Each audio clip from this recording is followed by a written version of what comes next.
여러분, 이제 헤어질 시간이 온 것 같습니다. 아니요, 여러분과 저희를 말하는 것이 아닙니다. 거대선의 소유자가 자신의 배의 작별을 고할 때가 되었다는 이야기입니다. 수백만 달러를 투자하여 만든 배도 시대에 뒤떨어지거나 녹슬거나 강도가 떨어져 역할을 다하게 되는 경우가 있습니다. 여러분, 안녕하세요.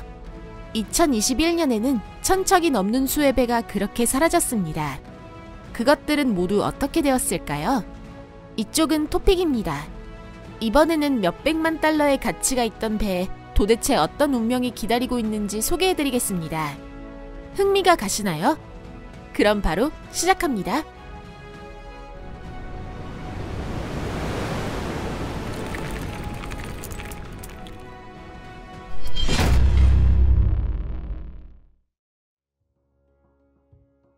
특수해체, 야드에서 해체하는 방법. 배는 인류에게 매우 가치 있는 거대한 자원 덩어리입니다. 예를 들어 세계에서 가장 긴 배, 시와이즈 자이언트호의 무게를 나타내는 배 수량은 약 83,000톤이나 되었습니다. 전체 길이는 458m로 만약 세운다면 에펠탑이나 엠파이어 스테이트 빌딩, 쿠알라룸푸르의 페트로나스 트윈타워보다 높습니다. 스크류 프로펠러만 무게 50톤, 배의 키는 무려 230톤입니다. 이렇게 거대한 쇳덩어리가 되면 쉽게 버릴 수는 없습니다. 그래서 보통 25년부터 30년의 수명을 다한 배는 해체에 붙여지는 것입니다. 시와이즈 자이언트호도 예외는 아니었습니다.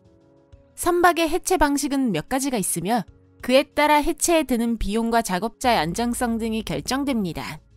선진국에서는 드라이독이나 조선서의 부두에서 그린 리사이클이라고 하는 것이 실행되고 있습니다.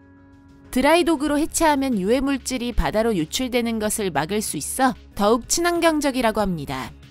그러나 동시에 가장 비싼 처분 방법이기도 합니다. 스코틀랜드 앞바다에서 자초된 화물선 카미오가 2020년 모범적인 방법으로 해체되는 모습을 지켜보세요. 전체 길이 약 90m, 폭 13m 이상이나 되는 배가 키스호낭의 드라이독으로 운반되었습니다. 펌프로 물을 빼내면 중장비가 안전하게 이동할 수 있는 160m로 된 공간이 출현합니다. 해체가 된 경우 우선 기계유 등 불순물과 유해한 액체를 포함한 빌지라는 오수를 선내에서 제거하는 것이 중요합니다. 빌지는 선내 누수 및 결로로 인해 발생합니다. 이러한 물은 기관실이나 다른 구획에서 연료유나 윤활유 등 석유 제품과 섞여 사람이나 환경에 유해할 수 있습니다.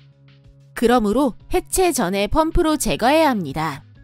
유압 작동유, 윤활유, 연료 등의 액체도 제거됩니다. 전자기기, 조도품, 기타 대팔 수 있는 물품, 설비는 모두 배에서 철거됩니다. 해체에서는 안전한 것과 위험한 것을 나누는 작업도 이루어집니다. 예를 들어 상면 제거로 적절하게 보관된 후 환경 규제에 따른 무해화 처리 후 재사용되는 것입니다. 이러한 준비 후 선체는 서믹 런스에서 300톤마다 덩어리로 절단되고 이 독에서 더욱 잘게 해체됩니다. 철, 구리, 알루미늄은 제철소로 보내지고 거기서 녹여서 새로운 금속 제품이 됩니다. 재활용을 통해 저렴하게 금속을 생산할 수 있고 광석 사용량도 줄일 수 있습니다. 이러한 재활용은 매우 유익한 프로세스라고 할 수 있습니다. 모래사장에 자초시키고 해체하는 법. 소개했듯이 드라이독 해체는 비용이 많이 드는 방법입니다. 따라서 인도, 방글라데시, 파키스탄의 해체 야드로 보내진 배의 대부분을 기다리는 것은 다른 접근법입니다. 친환경적이지는 않지만 박진감 넘치는 방법입니다. 만조 때 배를 해변에 들이밀어 자초시키고 나중에는 거기서 드라이독과 마찬가지로 해체해 나가는 것입니다. 좌초 시 배가 전복될 가능성도 있기 때문에 선장이나 승무원의 실력이 드러나는 부분입니다.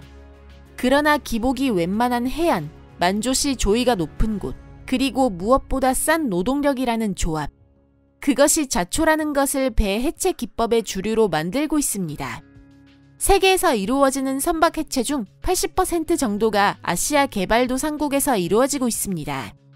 좌초 후 모래사장에는 배의 무덤이라고 할 만한 곳이 출현합니다. 그곳에서는 매우 힘든 작업이 진행되고 있습니다. 마치 거대한 개미총처럼 누구나 자기 일에 몰두하고 있습니다. 불과 3개월이면 50명의 인부들에 의해 배수량 4만 톤의 중형 화물선을 해체할 수 있습니다. 거기서 행해지고 있는 것은 인의 전술이며 안전대책도 뒷전입니다. 그러나 해야 할 일은 바뀌지 않습니다. 가치가 있을 만한 것은 모두 제거하고 배를 토막토막 절단하고 금속 스크랩을 팔기 위해 내놓는 것입니다. 환경 보전과 사람의 안전의 관점에서는 이것이 가장 좋은 해체 방법이라고 할 수 없습니다. 그러므로 유럽에서는 엄격한 규제가 있으며 인정된 해체 야드에서 해체되어야 합니다. 그 규제를 피하기 위해 배를 다른 사람에게 매각하고 선적을 바꿔 해체하는 방법이 이루어지고 있습니다. 하지만 그것이 늘 잘 되는 것은 아닙니다. 예를 들어 2018년에는 노테르담 지방법원이 인도나 방글라데시에 배를 보내 해체하던 유럽 기업을 EU법 위반으로 유죄로 인정한 바 있습니다. 이러한 대응이 항상 취해진다면 장내 배를 모래사장에 자초시키는 방법은 과거의 방식이 될 것입니다. 그러나 아직 아시아 해변에서는 해체가 한창이어서 이를 기다리는 배가 줄을 서고 있습니다. 해체가 끝나면 배는 아무것도 남기지 않고 사라져 빈 모래사장이 생기고 거기에 다른 배를 가져올 수 있게 됩니다. 이렇게 2010년 세계 최장의 유조선 시와이즈 자이언트 호는 그 생애를 마감했습니다. 그 스크랩은 새 차나 어쩌면 또 배가 되었을지도 모릅니다. 그리고 인류에게 그 옛 모습을 추모하기 위해 무게 36톤의 닷만이 남겨진 것입니다. 이 닷은 홍콩에서 박물관에서 전시되어 있습니다. 인공 어초로 만들기 위해 미리 분해해 두었다가 가라앉히는 방법. 또 하나, 배를 해체하는 재미있는 방법에 대해 알아보겠습니다. 미국 연안경비대의 순시선 모호크를 예로 들겠습니다. 모호크는 1934년 진수식이 거행되어 1948년까지 군대에서 사용되었습니다. 그로부터 30년간 모호크는 민간 선원이 타는 배가 된 후 미술관으로 이용됩니다. 그러나 미술관 자체가 도산하며 배는 가라앉게 되었고 그 과정이 촬영되었습니다. 물론 모호크는 가라앉을 때까지 필요한 해체 작업을 거쳐 2012년 7월 2일 폭파돼 바다 밑바닥으로 보내졌습니다. 현재는 모호크 태역군인 기념 인공 어초가 되어 다이버들에게도 좋은 장소가 되고 있습니다. 배를 가라앉히는 일은 거의 없다고 생각하시는 분들께 실은 자주 있는 일이라는 말씀을 전해드리고 싶습니다. 같은 운명을 겪은 것은 미국의 상륙함 슈피겔 9 로브함과 연습선 텍사스 클리퍼함, 항공모함 오리스카니함을 비롯한 수십 척의 한선입니다. 배를 어초로 만들기 위해 가라앉힌다는 것은 훌륭한 아이디어입니다. 바다 위에서의 일생이 끝난 후에도 잠수부의 눈을 즐겁게 하고 작은 물고기 등 바다 생물의 피난처로 계속 살아갈 수 있기 때문입니다. 침몰선 해체. 바다 위에서는 배에 무슨 일이 일어날지 모릅니다. 최신의 항법 시스템으로도 배는 얕은 물에 오르거나 난파하거나 인명이나 귀중한 화물을 지키기 위해 자초하기도 합니다. 그런 배는 피해가 너무 크기 때문에 움직일 수 없게 되는 경우가 종종 있습니다. 또한 부두로 옮기는 것도 어려워지면 현지에서 해체하는 것이 비용적으로 유일하고도 현실적인 선택지가 되는 것입니다. 아이리쉬웰에 항해 중인 페리 리버댄스호가 바로 그런 경우였습니다. 2008년 큰 파도가 배를 덮쳐 영국 블랙풀 근처에서 자초합니다. 파도의 힘이 너무 세서 적하의 대부분이 낙하하고 배는 60도나 기울어져 해안에 남겨졌습니다. 악천후에도 불구하고 승무원 승객들은 큰 문제없이 구조되었습니다. 또한 배에서 화물의 일부를 회수하는 것도 가능했습니다. 2008년 2월에는 얕은 물에서 끌어올리기로 했었는데 사고를 접한 많은 관광객들이 인근 마을 크레브리스를 방문했습니다. 안타깝게도 구조활동은 성공하지 못하고 배는 해체되게 된 것입니다. 150톤의 연료는 조속히 제거되었습니다. 선박의 해체는 4월부터 10월까지 이루어졌습니다. 선상에서 화재가 발생하는 등의 사고도 있었지만 프로젝트는 무사히 결말을 맞이한 것입니다.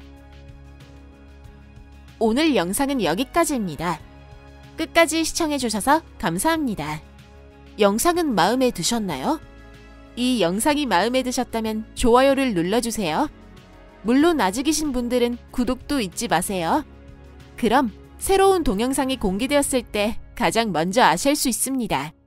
저희도 더 재밌고 새로운 영상을 만들 수 있도록 노력하겠습니다. 약속합니다. 그럼 잠시 동안 작별입니다. 다음 영상에서 뵙겠습니다. 안녕히 계세요.